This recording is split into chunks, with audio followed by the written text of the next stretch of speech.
the European Commission respects the territorial integrity of the Republic of Moldova, meaning Transnistria is a part of the country. And I'm sure that before Moldova will become a member of the EU, we will be able to solve this problem. There are some elements and points which have already been done in the past.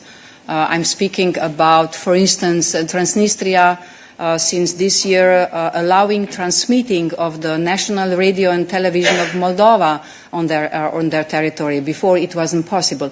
Or closing some of the illegal border crossings.